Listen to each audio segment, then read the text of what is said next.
Hey, just thought I'd do a fast video. I bought a few Kribensis from a local store. This is one of the females. I put some live baby brine shrimp in there and she's chowing down. I almost never see these fish. I bought them about a week ago. Gave me a pretty nice female. I tried to get two males, well, two pair. I don't know where the other three are hiding. She's kind of the boss of the tank. So wherever she goes, the other ones scatter. I don't think, I got a bunch of caves and stuff in there. I don't know where the other ones are hiding, obviously. But anyway, very healthy. She's in very good shape. She's got a nice purple stomach. If all goes well, I'll end up having two pair. But they were pretty young, so could really only tell that the females were females. The rest just may or may not. There's one back there. If he comes out or she comes out, we can see what's going on. Wow, that was it. That's how scared that one is to move around. Yeah, right, and the Blue Acara, Electric Blue Acara fry are swimming, so I'll show that next. Alright, I figured I'd show this now because I don't know how long it'll be before these two get fed up being parents and chow down on all the fry. Quite a few in there. I gave them as well some live baby brine shrimp. I would try to net the parents out, but that would just be a complete disaster because it's a big tank, 20-gallon long. Yeah, there's a lot of hiding places. And I'd probably end up killing most of the babies trying to do it. So they had laid the eggs initially on that flat rock behind him, back there, right over there. So I didn't even know they had laid eggs, except I could just see that the female was hanging around that rock, fanning the eggs for a couple of days. So I fed the adults some pellet food, and I'm sure you'd rather just see the babies. There they go. Quite a few in there. I'm hoping they don't kind of eat a few each day and just pick them off. That would really suck. But it seems to be working a little bit better by having some stuff blocking the tank next door to them, which is the other pair of the Electric Blue Acara fry. So this is pretty cool. There's plenty of hiding spots, and so far so good. They're acting like real parents, which is what cichlids are supposed to be. So I guess they're done moving the fry around because now that they're free swimming as of today, they're gonna just go all over the place. So I'll try to do another video on them when I can. I just really thought I'd get a short video up of the new Kribensis and the new fry. So sorry, no jokes. It just kind of took me by surprise getting to see all these fry. And the jokes I wrote down this time so I don't screw them up, and they're upstairs. So next video. So this will just be a short one. And thanks for watching. Hope everybody is hanging in there and avoiding the crazy people. If you have any questions, just put them in the comments, or you can email me. I put the email address in the description of all the videos lately. So thanks again for watching, and see you next time. Alright, it's about 2 days later from the earlier part I filmed. I put some frozen baby brine shrimp in because I'm trying to feed these guys twice a day. And I put some frozen bloodworms in for the adults.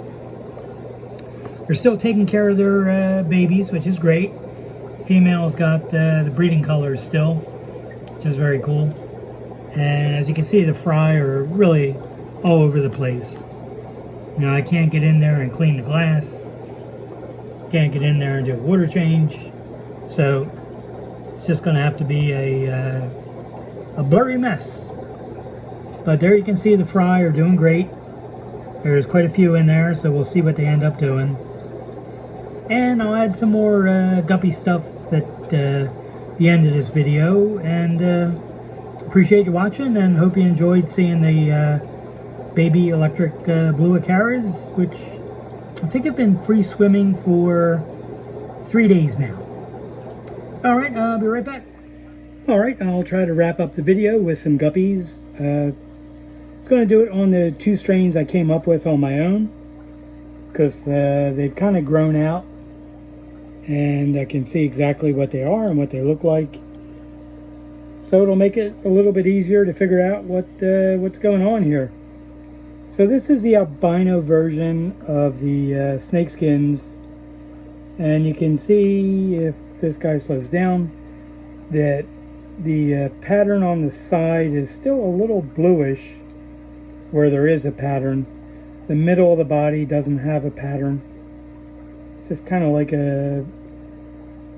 just like a pink nothing. But the tail is a nice lace and mosaic pattern. Got a little bit of red in the tail and dorsal, which is pretty cool.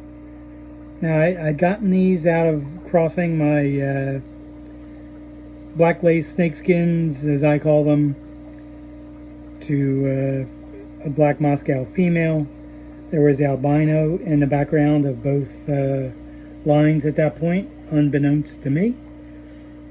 So I ended up with a nice tank full of albino snakeskins.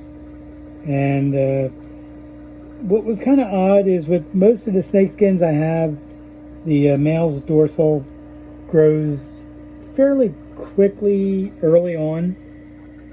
And with these and with the black ones, they didn't show any growth in the dorsal until about the 4th month.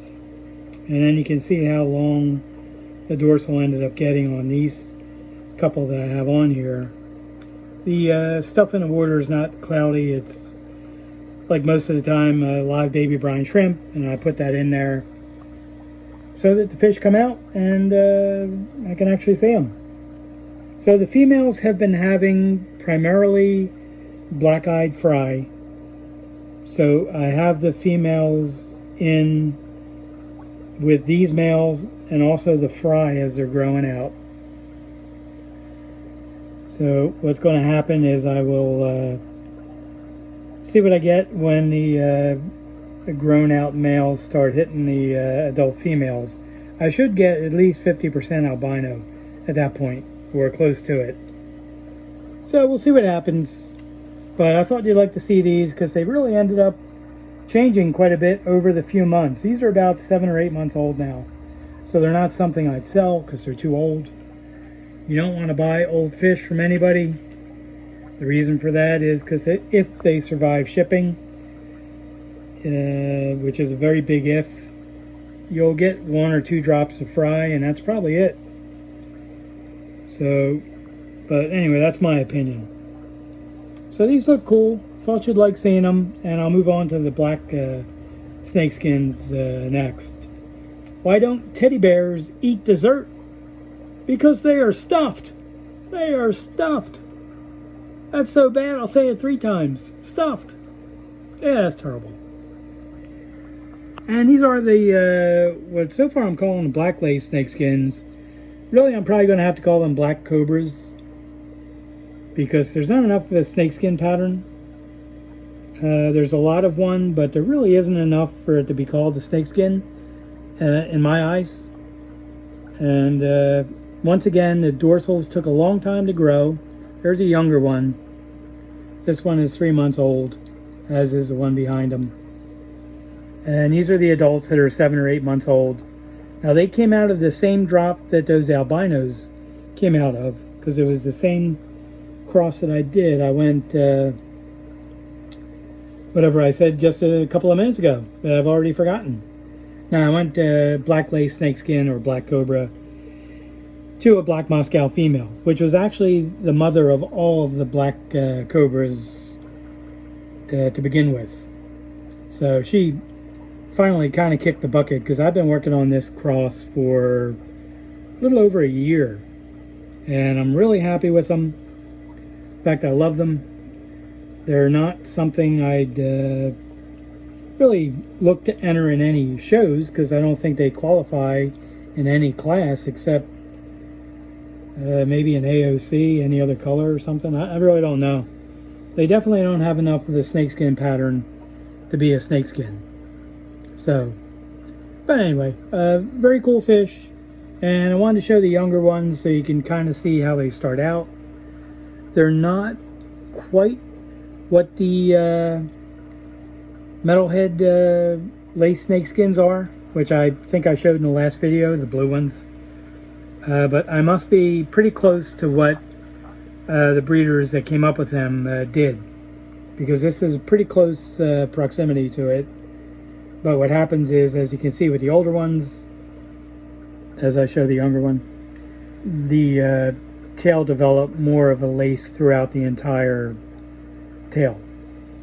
Which there was probably a way to say that with less words, but yeah, I screwed it up. So the other thing with these, I do have a couple of albino fry. That's going to be a female, or is a female. So she's in with her parents.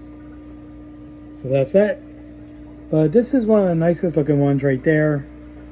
If he stays on the camera, so I'll probably end up using him to be the thumbnail of the video, even though the first 5 minutes of this video was cichlids. But at least the blue Acara fry are still alive. So I'll try to get a closer look at him so you can see. Very cool, and the dorsal filled in so nicely that I just consider this cross a fantastic success. And the next generation are looking just like the parents. So that's all you really want, or it's all I really want when I do some crosses for something interesting. So that's, that's for me, that's an A+ on this one. So what's brown and hairy and wears sunglasses? Coconut on vacation. Coconut on vacation. Such a terrible joke. Now some people would say that's also Michael's fish room guy, but I wouldn't say that because he's a friend of mine. But I do like to pick on him. So anyway, that's these fish. Very, very cool. And I will actually be selling a couple of trios of these fairly soon. I just have to take some pictures. I want to put some pictures of the younger ones that will be for sale and the older ones in the same auction, so people can see what they'd be buying and what they turn into, because really not aware of anybody else having these, but they may. There's a billion people breeding guppies and doing all kinds of crosses, and all kinds of weird stuff comes out. So at least these breed true, except you may get a few albinos, which is always cool. So what happened when the frog's car died, which most likely was a Subaru actually? He needed a jump. He needed a jump. Yeah, these jokes just are terrible. But at least I got a video up. I was just going to do a video of the cichlids, but decided to add these to it because these are at their peak. I don't know how much longer they'll be alive before they start to kind of crap out. Get some broken up looking fins, or body will hump or something. So figured I'd get them on. This one's already getting a few rips in the tail, either from age or from getting chewed on. So very cool fish, and I'll have another video up in a couple of days. And thank you very much for watching and for putting up with the terrible jokes this time.